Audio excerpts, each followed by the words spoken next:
বলছিলাম যুবকদের কথা। এই যুবকটা হলো ইসলামের মূল সম্পদ। যুবকদের রক্ত, যুগে যুগে কথা বলেছি, যুবকদের রক্তের উপর দিয়েই ইসলামের ইমারত প্রতিষ্ঠা হয়েছে। যেহেতু যুব সমাজ হচ্ছে একটি জাতি বা সভ্যতার মূল সম্পদ, সেজন্য ইসলাম বিরোধীরা, কোরআন বিরোধীরা এই যুব সমাজকে আল্লাহর দিন থেকে ডাইভার্ট করার নানা ধরনের অপচেষ্টা চালায়। আর যুবকরাও মাঝে মাঝে এদের খপ্পরে পড়ে তাদের এই সময়টাকে তারা নষ্ট করে ফেলে। মানুষের জীবনে সবচেয়ে স্বর্ণালী সময় হলো এই যৌবনকাল। Youth is called the golden season of human life. যৌবনকালকে মানুষের জীবনের স্বর্ণালী সময় বলা হয়। একজন গবেষক বলছেন যে যৌবনকাল হলো কচু পাতার পানির মতো। কিসের মতো? কচু পাতার মতো। যৌবনকাল কচু পাতার মতো। কচু পাতায় পানি পড়লে সেই পানি কি বেশিক্ষণ থাকে? জোরে বলেন, থাকে? কচু পাতায় দেখবেন পানি পড়লে এটা এরকম নড়ে, টলবল টলবল করে, হঠাৎ করে কিছুক্ষণ পর এটা পড়ে যায়। যৌবনকালকে এই গবেষক কেন কচু পাতার সাথে তুলনা করেছেন? আমাদের যৌবনকাল সদা সর্বদা ঝুঁকির ভেতরে থাকে। এই যৌবনকালকে নষ্ট করার অনেক উপাদান আমাদের সমাজের চতুর্দিকে বিদ্যমান আছে না নাই? এই যে সমাজের চারপাশে আমার যৌবন নষ্টকারী উপাদান আছে, যদি কোনো একটা উপাদান আমাকে গ্রাস করে ফেলতে পারে, কচু পাতার থেকে পানি যেমন হঠাৎ করে পড়ে যায়, ঠিক তেমনি কোনো একটি চরিত্র বিধ্বংসী উপাদান যদি কোনো যুবককে গ্রাস করতে পারে, তার যৌবন নিমেষেই ধ্বংস হয়ে যায়। আজ আমার যুবক ভাইদের, তরুণ ভাইদের চরিত্রকে নষ্ট করার জন্য আমার সমাজে চতুর্মুখী চরিত্র বিধ্বংসী উপাদান আছে না নাই? জোরে বলেন, আছে না নাই? আর যুব সমাজের অবক্ষয় কেন হচ্ছে? এই অবক্ষয়ের কারণ এবং সেখান থেকে বের হয়ে আসার প্রতিকার কি, সেটা আমরা আল্লাহর কোরআন থেকে জানবো। বলি ইনশাআল্লাহ। নাম্বার 1, আজ যুবকদের চরিত্র বিনষ্টকারী যে উপাদান আমাদের সমাজে ছড়িয়ে আছে এবং যেটা মারাত্মকভাবে যুব সমাজকে ক্ষতিগ্রস্ত করছে, তার প্রথমটা হচ্ছে মাদক। প্রথমটা কি? মাদক। আহা, এই মাদক শুধু শহরে নগরে বন্দরে নয়, এখন সেটা শহর নগর বন্দর পেরিয়ে অজপাড়া গায়ে গ্রামের ভেতরেও এই মাদক ছড়িয়ে গিয়েছে। শুধু তাই নয়, শিক্ষা প্রতিষ্ঠানগুলোতে এখন মাদকের আড্ডাখানা বসে গিয়েছে।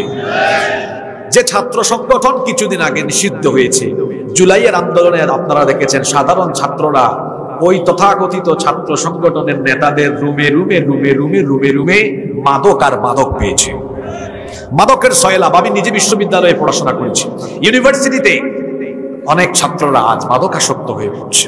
এই মাদক, চিকিৎসা বিজ্ঞান বলছে এটা শরীরের জন্যও যেমন ক্ষতিকর, ঠিক তেমনি ভাবে এটা মানুষের মানসিক দিক থেকেও মানুষকে নানা রকম ক্ষতির সম্মুখীন করে। পাশাপাশি যে জিনিস মানুষের দেহের, মানুষের শরীরের ক্ষতি সাধন করে, সেটাকে ইসলাম গোড়া থেকে হারাম করে দিয়েছে। চিকিৎসা বিজ্ঞানীগণ বলছেন যারা মাদক গ্রহণ করে এদের মেমোরাইজিং ক্যাপাসিটি, স্মৃতিশক্তি লোপ পায়, এদের নানা ধরনের মানসিক সমস্যা তৈরি হয়, এদের ওয়েট, ওজন কমে যায়, এদের হজম শক্তি কমে যায়, পরিপাকতন্ত্রে বিভিন্ন ধরনের রোগবালাই দেখা দেয়। যেটি সেবন করলে, গ্রহণ করলে পড়ে নানা ধরনের ক্ষতির সম্ভাবনা থাকে, ইসলাম সেটাকে কি অনুমোদন দেয়? এই জন্য এই মাদক এবং মাদক জাতীয় সকল দ্রব্যকে হারাম করে যিনি দিয়েছেন, পুরুষোচিত কণ্ঠে সবাই বলেন তিনি কে? আল্লাহ নবী বলেছেন কুল্লু মুস্কিরিন খামরুন ওয়া কুল্লু মুস্কিরিন হারাম। নেশা জাতীয় প্রত্যেকটি দ্রব্যই হলো মাদক, আর যাবতীয় মাদক বা নেশা জাতীয় সকল দ্রব্য হলো হারাম। ওয়ামান শারিবাল খামরা ফিদ দুনিয়া ফামাতা ওয়া হুয়া ইউদমিনুহা লাম ইয়াতুব লাম ইয়াশরাবহা ফিল আখিরাহ। আল্লাহর নবী বলেছেন এই মাদককে হারাম জানা সত্ত্বেও দুনিয়াতে যারা মাদক সেবন করবে, মাদক গ্রহণ করবে এবং এই অবস্থায় মদ্যপায়ী হয়ে কিংবা নেশাগ্রস্ত হয়ে যদি কেউ তওবা না করে মারা যায়, তার জন্য জাহান্নামকে অবধারিত করে যিনি রেখে দিয়েছেন তিনি কে?